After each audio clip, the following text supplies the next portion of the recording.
Thank you so much for joining us today. I'm Pip McCormac, the Executive Editor of Living Etc. Homes and Gardens and 25 Beautiful Homes magazines. I think we can probably all agree that the way that we view our houses has changed quite a lot in recent months. You know, the impact our surroundings can have on us has really come to the fore. So I'm very excited to find out about how design is changing and what we can do to make our surroundings a lot better for our mental well-being and the way we view our lives. So we're joined today by two very exciting guests. I'm going to let them introduce themselves first. Dr. Ash, would you like to introduce yourself? Sure. So my name is Ash Ranpura, Dr. Ash Ranpura. That's very kind of you. I'm a neurologist and a neuroscientist. So as a neurologist, I see patients with disorders of the central nervous system, things like strokes and seizures and multiple sclerosis, pain. As a neuroscientist, I specialize in a field called cognitive neuroscience, which is the study of the relationship between the brain and behavior. So what are the biological mechanisms that produce behavior? So those are my two specialties, I think. Fantastic, thank you. And Natalia, please go ahead. Hi, Pip. I'm very happy to be here. My name is Natalia Miyar, and I am an architect and designer specializing in residential design around the world. And I have offices in London and Miami. And I think, you know, I help people have a beautiful, uplifting space to live in. So that's, I'm happy to be here to talk about this with both of you today. Well, I think we're going to dive straight into the science there, if that's okay. From a neurological point of view, Ash, how can our surroundings affect us? Oh, I mean, it's an interesting question.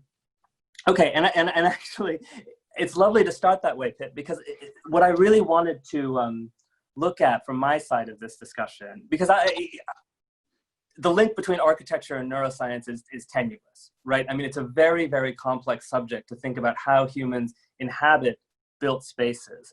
But I think one thing that really helps us clarify it is when we think of what a behavior is. So if we say any type of behavior, you know, I get up in the morning, I make breakfast. This is a behavior that I do. That behavior is really the result of three factors interacting. It's the person doing the action. So I get up in the morning, I feel hungry, I'm motivated by my internal state to act. The second thing is the action. I make a breakfast. I happen to make eggs and coffee. It's very culturally dependent. My action depends on the sort of expectations I have of what I'd like. So it's the person, the action. But the third critical thing is the environment.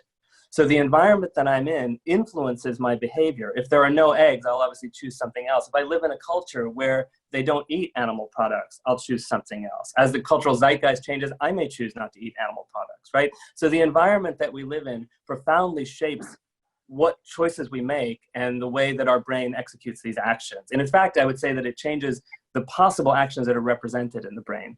So the environment is really, in a way, you could say it's sort of the biggest aspect of behavior. Is the environment. Is that helpful? Yeah, that was really helpful. It's a good kind of sets the scene for what we're going to be talking about today. Natalia, is this something that you think about consciously when you're creating a scheme, or is it something even that your clients come to you and say, I want a space that's going to make me behave or feel like this? I think it underlines everything that we do, and I certainly think it's the first part of a brief when I'm talking to a client about his or her home and what their aspirations are for each space. My first question is, how do you want to feel in there? How do you live in there? What do you do in there?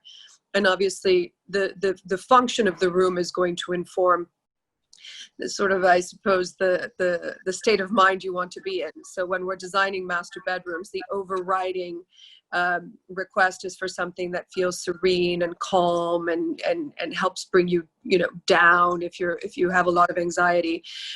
So I'm very aware of it when I'm choosing materials and putting, well, we do everything in a room from choosing the color of the floors and the materials to what you put on your bedside table.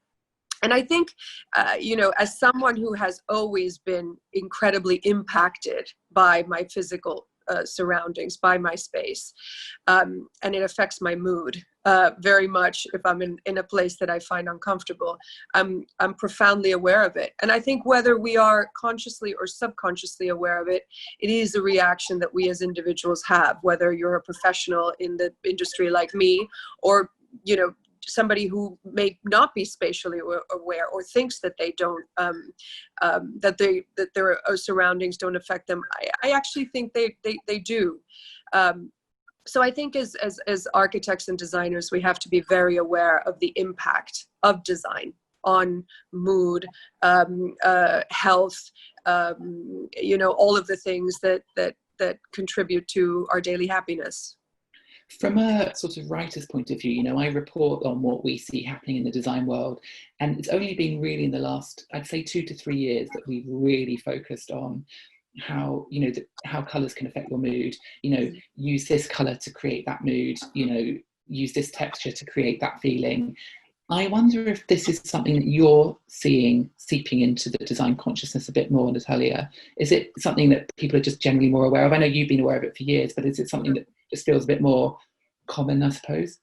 I think so. I think people are talking about it more. And I think one of the things that has happened is that we are saturated with information in social media, and we're learning so much more about, you know, things that we wouldn't have talked about. I mean, I remember learning very early on, you know, not to paint a baby's room yellow because it makes them a little bit more neurotic and they're more likely to cry. I've been interested in color studies for a very long time.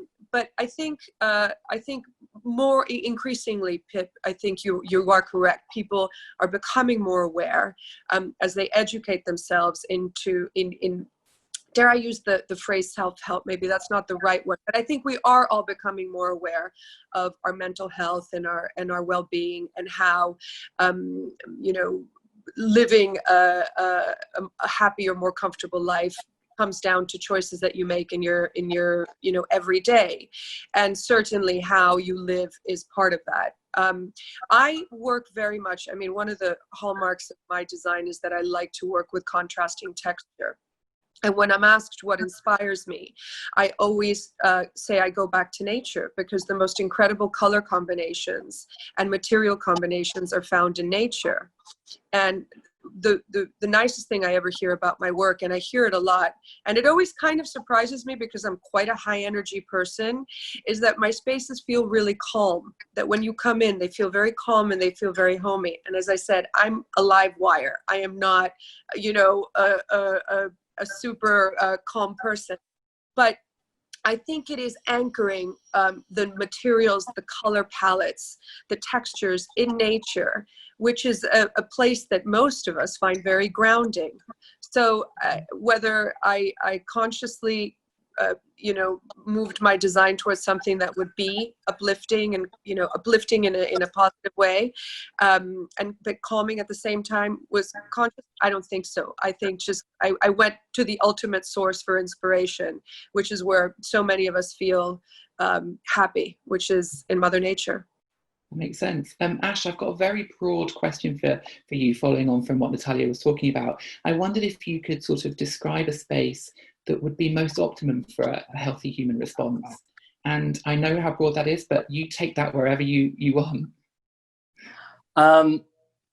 So I was walking on a ridge the other day, which is it was our wedding anniversary, and the spot where I had proposed to Suze, we took our son there. It's very interesting how children they sort of they want to see the history of their family, like where this all came from. So we took our son's 11, we took him out there, and it's a walk along a ridge, which is quite a windswept ridge here in Somerset. And we sort of noticed there were no animals on this side of the ridge. And as soon as we went up another little rise and behind a tree, suddenly there was no wind. I mean, it was absolutely howling with wind on the ridge. Suddenly there was no wind just on the other side of this little rise. And we saw all kinds of badger holes and squirrels, and there were birds suddenly.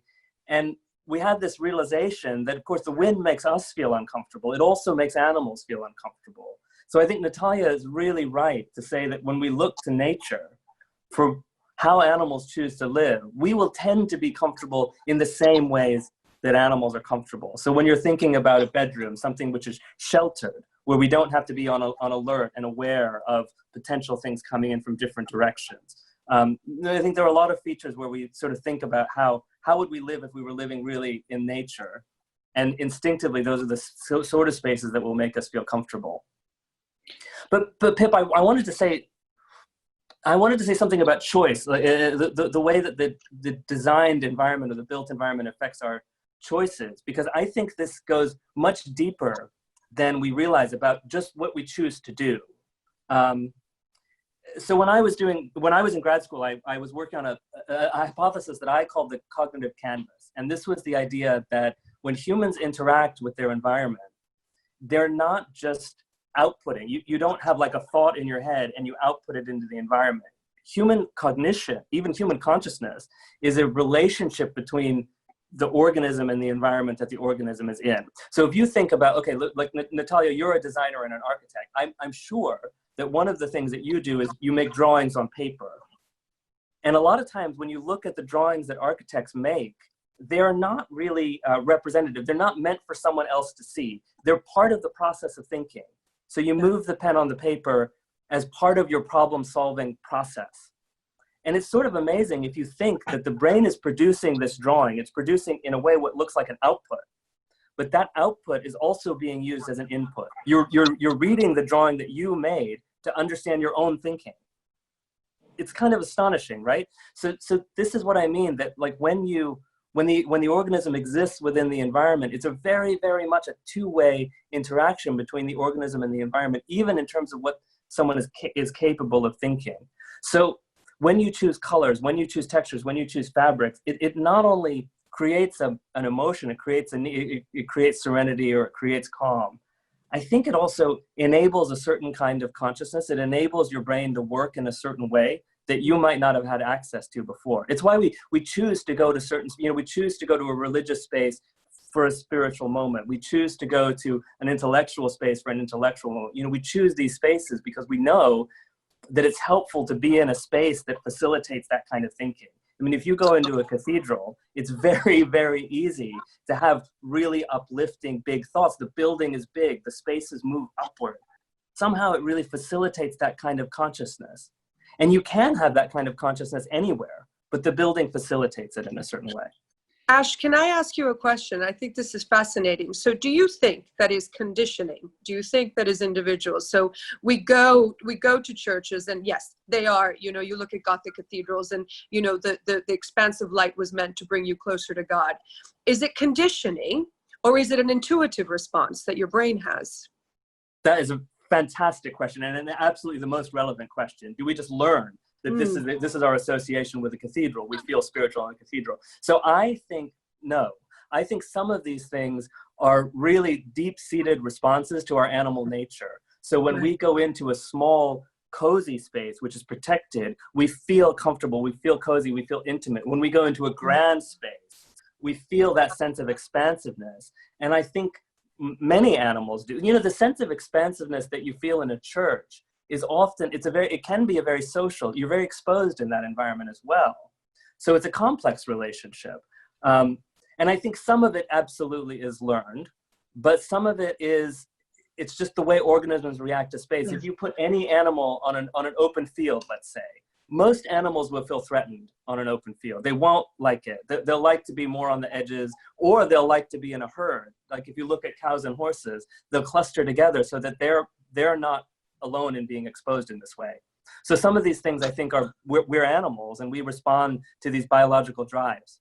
Yeah, but I think that's absolutely the relevant question. A lot of what we're talking about here with architecture is both a response to human need, but it's also learned. It's a cultural product.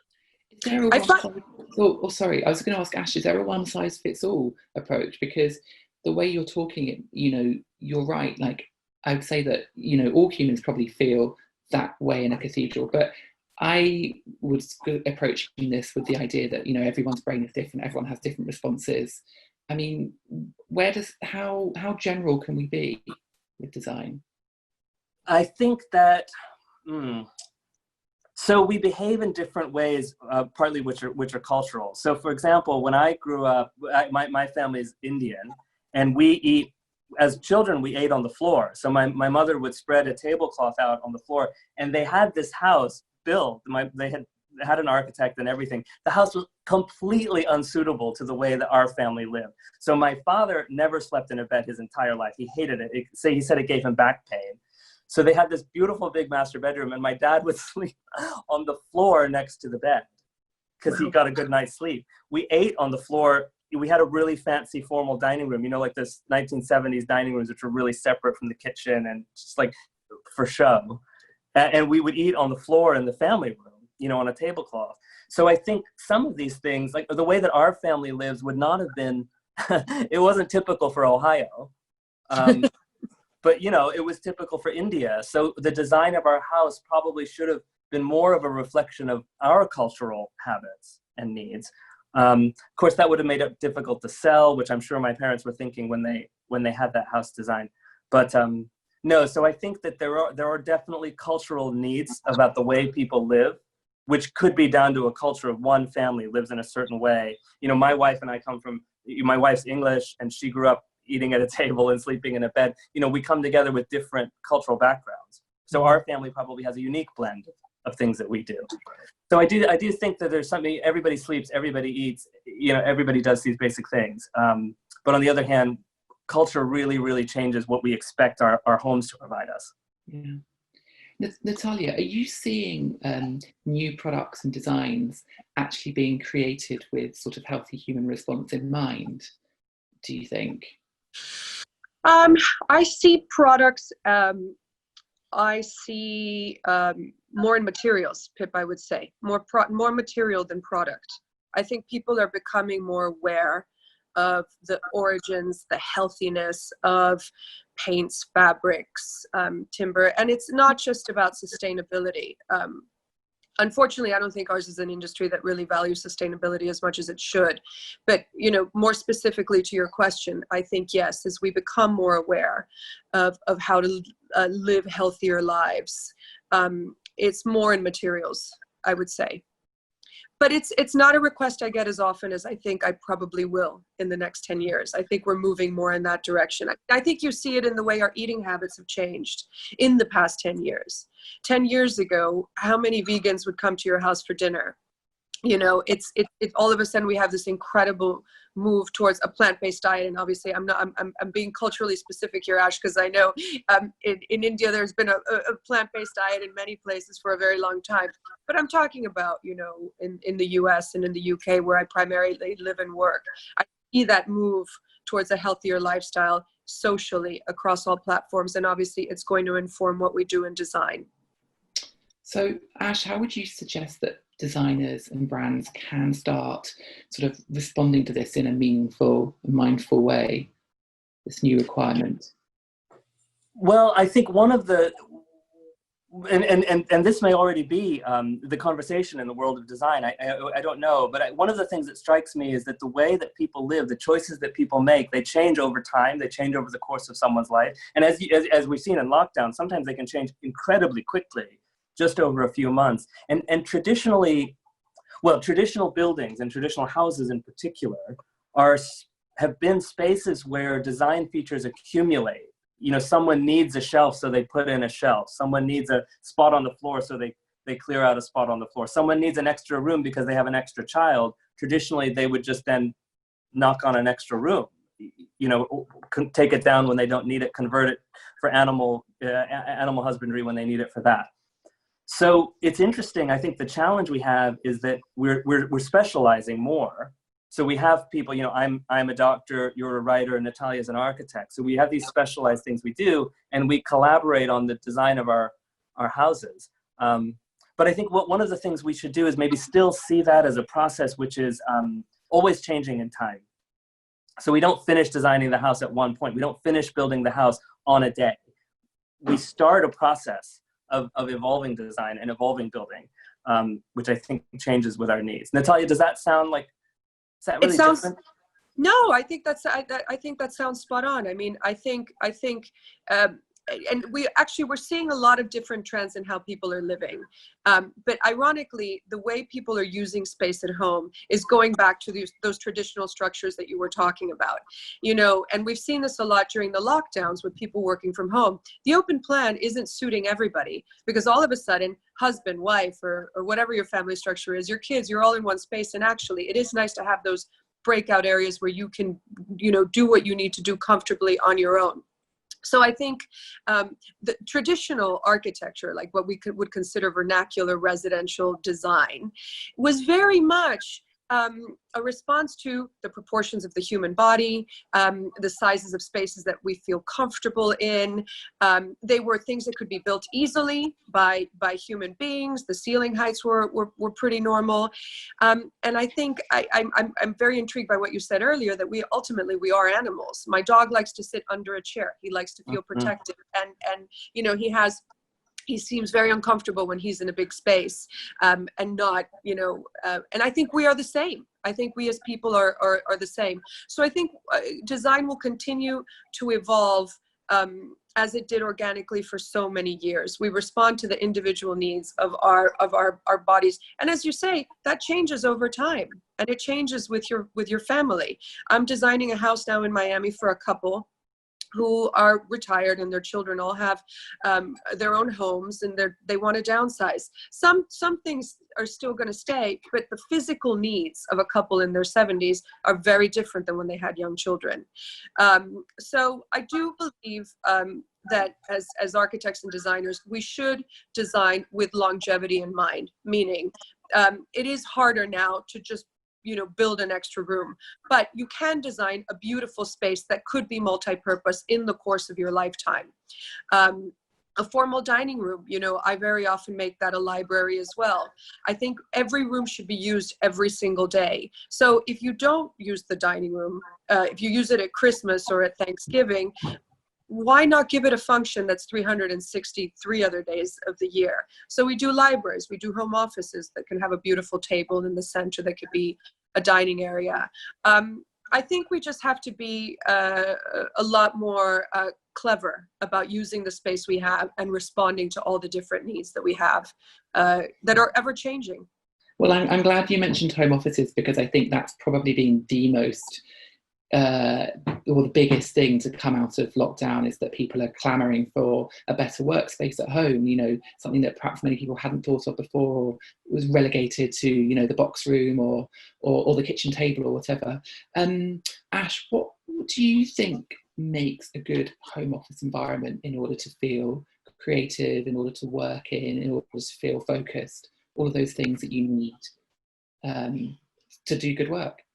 Yeah, it's interesting, because I think we do many different things in our home offices, and some of which are social and recreational, and some of which require a kind of intensity of focus, and some of which work really well with a bit of background noise. So it's actually, I think there are many. It's a complicated question, because there are many different demands on that home office.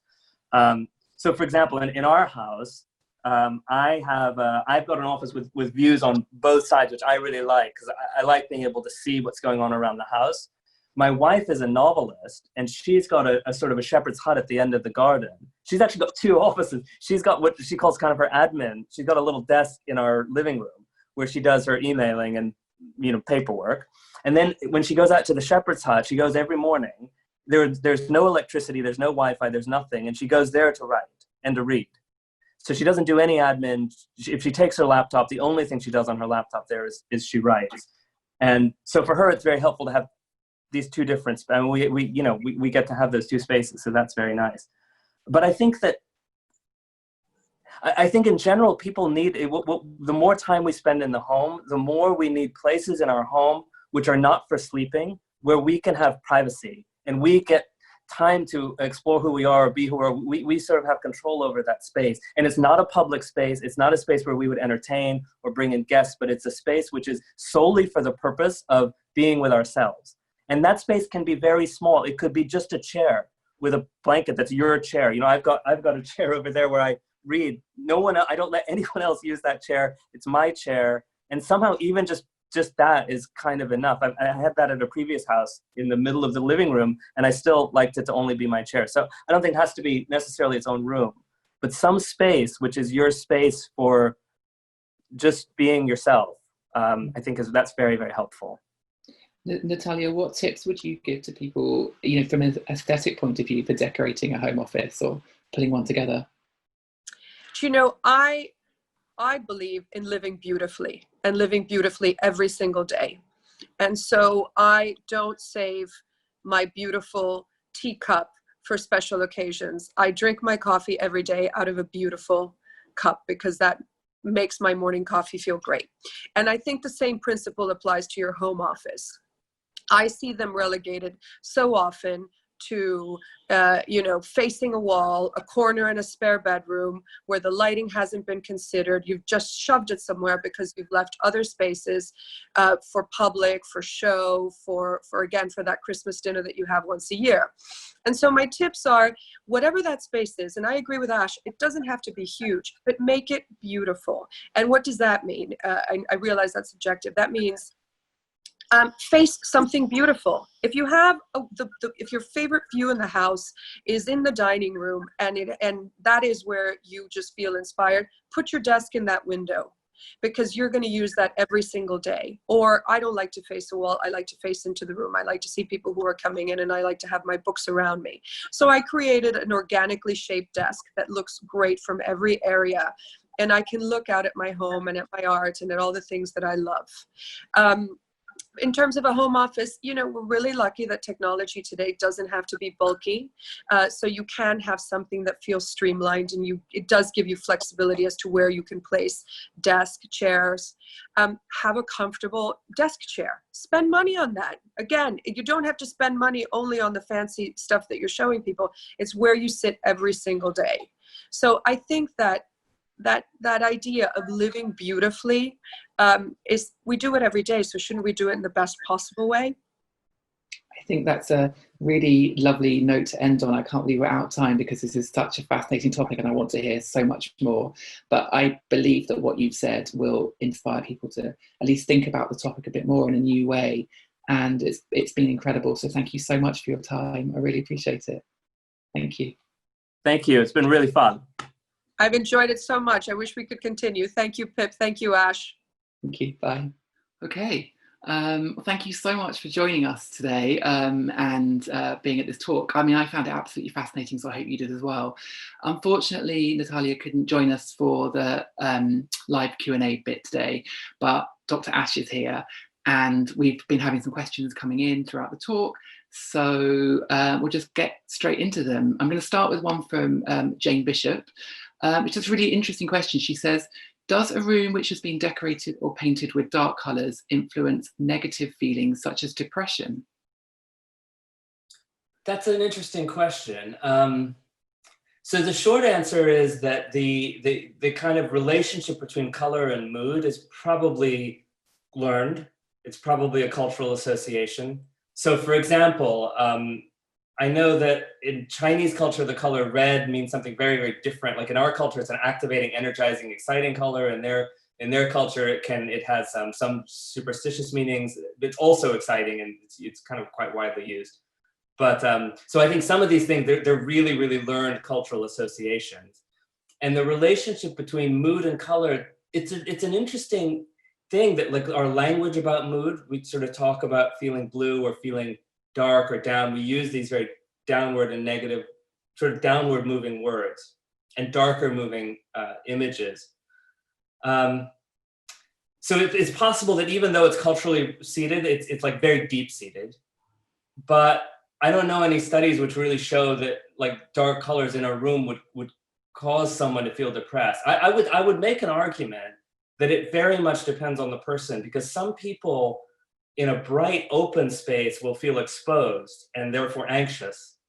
And maybe that feels like a depression to them. And some people will feel comforted. Those people might feel comforted by a room which encloses them.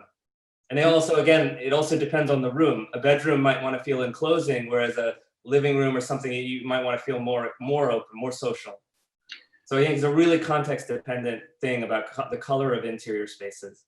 Do you think that we learn habits then? So say, for example, you know, we've been writing about in journalism for a long time now that, you know, as we talked, I think in the talk about how, you know, the yellow, the color of the sun and the sand, and blue, the color of the, you know, the sea and the sky, you know, makes us feel happy and energized. But presumably that's because it harks back to happy memories of being in those places. So as you say, it's kind of a learned experience rather than a natural response to that color.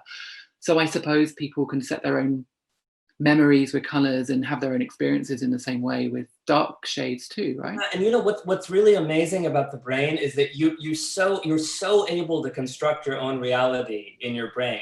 I think one idea is learned experience, right? That yes, we have these experiences of yellow, blue, so on. But the other is kind of culturally learned experience. So I find yellow energizing because my friend Pip finds it energizing. You know, like my knowledge that you will find this space energizing also affects my ability to find. So even if I haven't experienced that myself, the idea that other people have, and I know other people have, helps me experience. We're very much a herd species. So our thoughts are kind of contagious to each other like that. So that's why I say it's a cultural meaning. It's not just my lived experience. It's my knowledge of what my tribe also thinks about the colors and the spaces. Okay. Another question come in here. Dr. Ash, you mentioned about our animal instincts playing a huge part in our designing habits. How do you think profession, class, status, and other factors also influence the way that we think about design? Yeah, I mean, I think in a really, really fundamental way. I mean, it's interesting when we think about design, like is design a kind of an expression of our own needs? Do we design spaces that suit our needs, or do we design, I mean, one of our needs is to communicate who we are and to create spaces where we have a kind of a social presence. So if we talk about design of a house, there are obviously outward facing parts of the house and inward facing parts of the house. And maybe we make different design decisions based on whether it's going to be a public facing space or private space.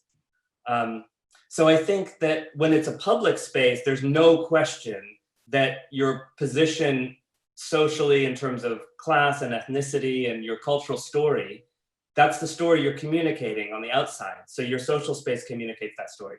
Now on the inside space, this is very interesting. Like, what's the story you tell about yourself? And this may be more of you kind of design into like these interior like bedroom spaces, maybe in a different way that just really reflects the story you tell about yourself. That may also have a lot to do with upbringing and ethnicity and race and class and culture, but in a much, much more intimate way. It's your self-identity. So there's a class-based identity, which is the way you interact with others, and there's a class-based identity in terms of how you think about yourself. And maybe that's much more flexible. It's very interesting. I'm hopefully moving house soon and already thinking about the design, and I caught myself kind of designing for the life I think I want, the person I think I want to be when I'm in this new house. Yeah. And I know that when I get there, my feelings will not change just because I bought the chair that I think suits this new life in this new place. And I think it is interesting.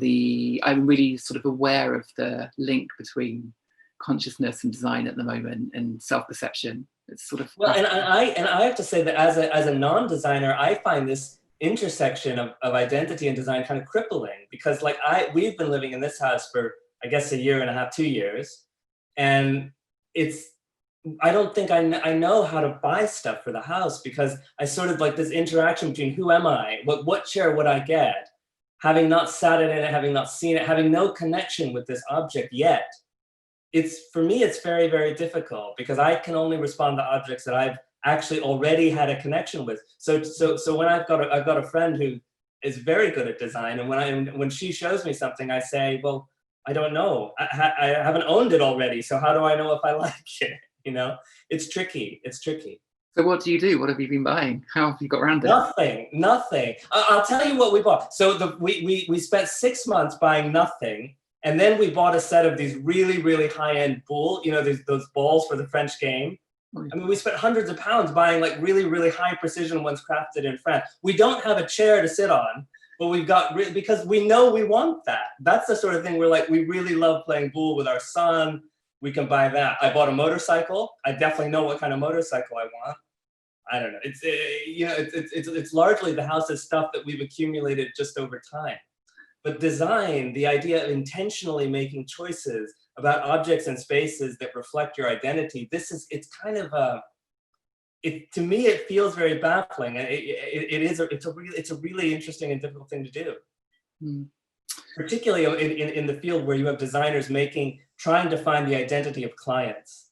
This is extremely difficult. I mean, I will say that what humans excel at is understanding each other. We're a herd species. And this is something we do at a deep level. But to me, this feels like a central element of design, is understanding the person, understanding the identity of the person you're designing for.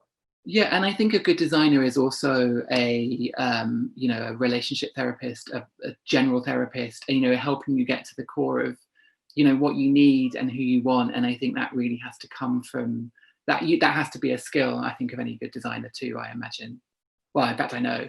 I worked with designers before who had to sort of talk me off a ledge when I had a problem with Really? it. Yeah, and they thought of new ways to live, and I was feeling stifled in that flat, and they were able to kind of work through why and what I needed instead. Wow. It was really interesting. It was much more of a psychological experiment than it was a decorative one. I felt like I could do the decorative myself, and I needed help to kind of break those boundaries down. And I think that's an important part of being a designer today. I've got a question here from Carly Corrin. How much does natural light affect well-being in the home, do you think? Oh, I think massively. I think, first of all, we really, really underestimate. I would say that you flip that and you say, how much does artificial light affect health and mood? I mean, the effect is tremendous. So first of all, electric light really disrupts our circadian rhythms, like artificial light. And there's a load of evidence that we probably get poor. The more artificial light we're exposed to, the worse our sleep quality tends to be. And the health effects of disrupting sleep quality are absolutely profound. So insulin changes, cognitive changes, changes in aging, changes in skin structure, bone structure, and so on.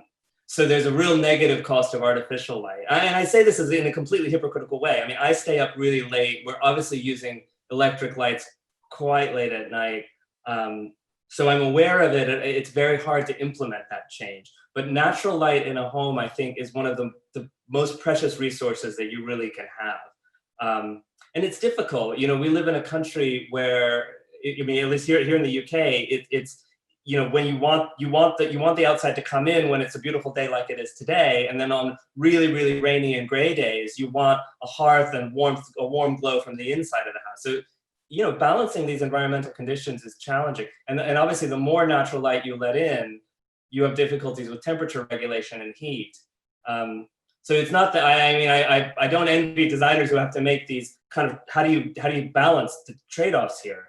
But I would say natural light is really important to health and to brain function because of health. Yeah, I've written before about lights that mimic circadian rhythms. So the way that we're meant to sleep and the way that we're meant to be, they sort of work along those lines. Do you, from a scientific point of view, do you see a positive effect on the brain when people follow those kind of natural rhythms more? So I will say that that's been studied in the extreme case of like shift workers, which I sometimes do. People who end up working really late night shifts, which sometimes I go through phases where if I'm in the hospital quite intensely and I'm working these late shifts, you start to have really strange changes in brain function. I think anyone who changes their sleep schedule will know this, that you start to become a little bit delirious. Or you can do really intellectually difficult problems, but what you can't do very well is emotional regulation. So your brain starts to change in these kinds of funny ways. But I would say in terms of scientific studies, people have really looked at the health effect of altering your circadian rhythm in shift workers, and it's not good. It would be, by far, it's very clear that the healthiest thing would be to be very in line with the sun in terms of when you wake and when you go to sleep. That would be really the optimal thing to do. It's very difficult to do. I think one of the things we forget is how much the amount of daylight varies over the course of a year. We live in lives that don't vary. My working life in the summer and the winter are essentially the same, but what the sun is doing is dramatically different. Yeah, I was just thinking of people in Scandinavia that have 24 hours of light or 24 hours of darkness. Following circadian rhythms there is an impossibility, surely. It's really difficult to. I think it's actually a big problem to link what our bodies want to do biologically with what we need to do as a society and as an economy. Famously, like kids should be going to school much later and going to bed. Like sleep times. When you wake and when you sleep, in terms of how the effect on brain function, it's just very hard to reconcile that with an economy where people need to turn up for work at the same time. probably we all have pretty different sleep schedules biologically, but we need to work, if we work in collaborative teams, we need to be there at the same time. So there's a conflict there. What do you think makes the best night's sleep? What factors? Well, I'm going to say this like as I'm drinking. First of all, coffee obviously disrupts sleep, and I drink coffee. Alcohol disrupts sleep. I absolutely drink alcohol. A lot of these things, like, you know, they're things that you probably know. And I think we focus a lot on screens and blue light and all of that kind of stuff. That has much, much, much less of an effect than basic things like stress, coffee, diet, water, exercise. Those are the big ones. I mean, look, diet, water, exercise, if you do those three, you're well on your way. And then if you exclude coffee and exclude alcohol, that's pretty optimal. Okay. Outside of that, there is like this blue light idea, there's a really, really marginal effect. Meaning like the effect in the studies is that it's a 10-minute delay in sleep onset. It's very little difference. Okay. Well, unfortunately, on that note, with giving up coffee and alcohol, we're going to have to stop the talk because we've run out of time. I thank you so much for joining us, Ash. And, you know, it's genuinely fascinating to hear this take on design, which I've never really come across before. So thank you for your insight. I hope that you guys have all enjoyed it and found it interesting. The talk will stay live on the website. So if you think somebody will be interested in it and missed it, then yeah, feel free to direct them to the website where it will stay live. Thank you so much. Thanks. It's good to see you. Likewise. Take care. Bye.